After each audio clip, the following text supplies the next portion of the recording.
Yo, what is going on, guys? Hutcher322 here, and I'm bringing you guys yet another ASL video. And today, fancy coaches of the ASL, I review the ASL Season 4 awards, which are drastically late, but it's all good because they are here. And yeah, so basically, we did the nominations roughly 2.5 weeks ago, and gave you some time to vote. And the awards, like the winners, have been on the actual doc for some time now, but this is just going to be an official video for it. Let's go and hop into the categories.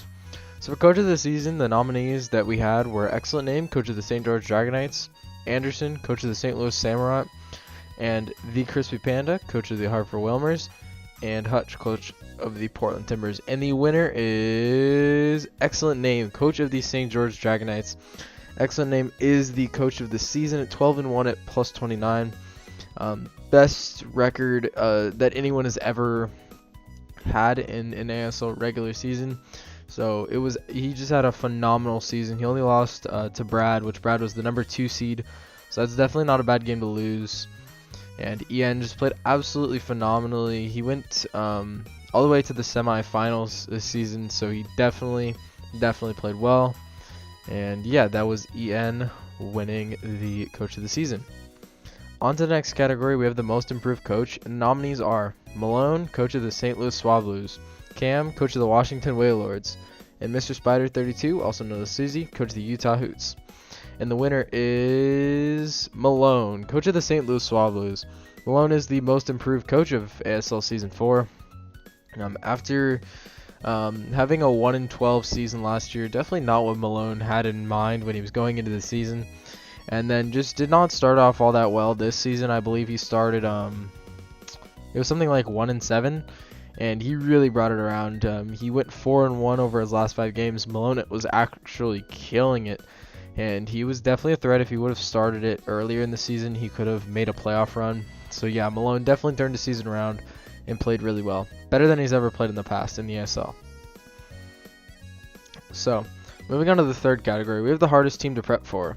And the nominees are the Hartford Whalers, coached by the Crispy Panda; the St. George Dragonites, coached by Excellent Name; the St. Louis Samurai, coached by Anderson; the Phoenix Flygons, coached by Keister; and the Portland Timbers, coached by Hutch.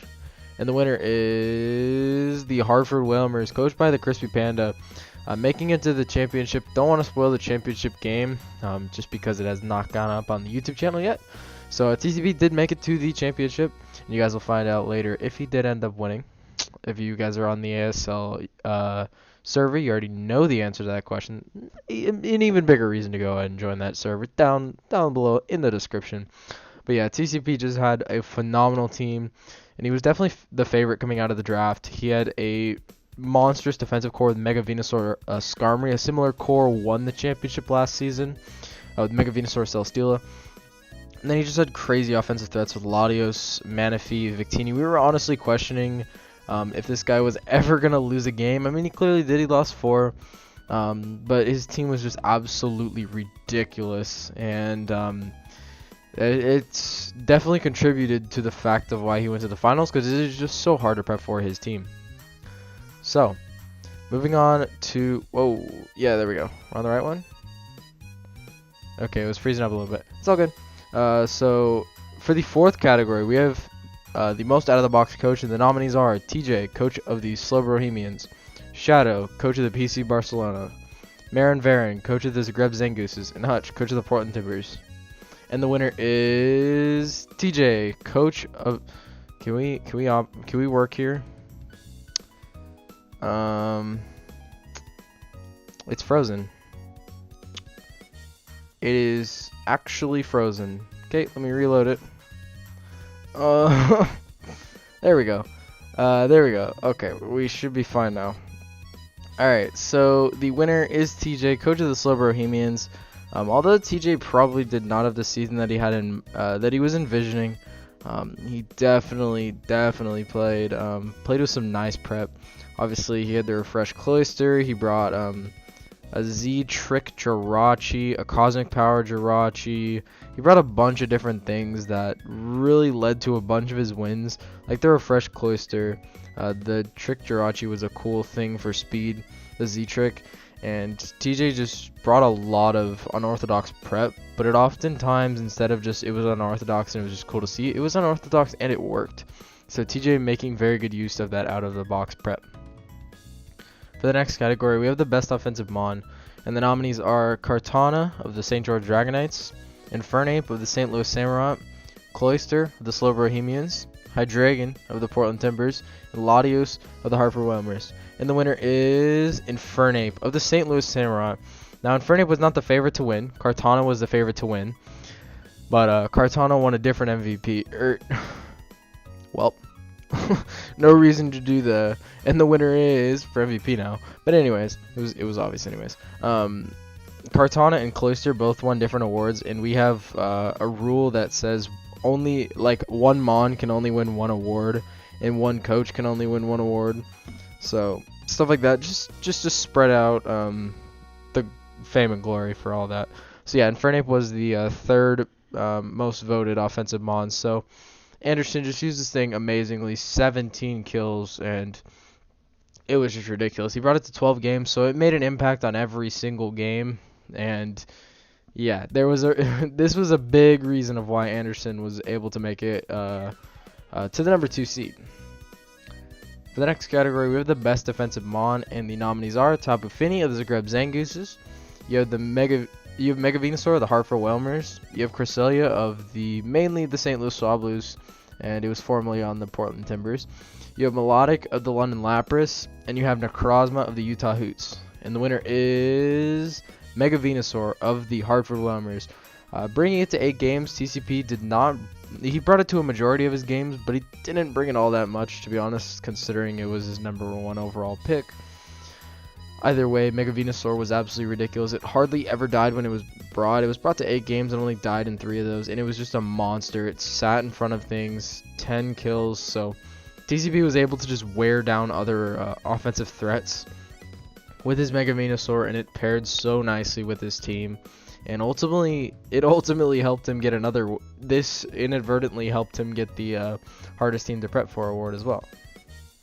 So, for the next category, you have the best overall mon, also known as MVP, and the nominees are Kartana of the St. George Dragonites, Infernape of the St. Louis Samurai, Megalopony of the Portland Timbers, Mega Venusaur of the Hartford Whalers, and Cobalion of the Arcane Arcanines.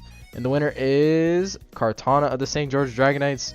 Pretty obvious. Kartana was nominated for like 3 different awards, so it was guaranteed to get one of them. I mean, EN just really showed how well you can use a mon, or other people just showed how little you could prep for a mon. Kartana was 28-3 in 11 games. That the thing just shredded.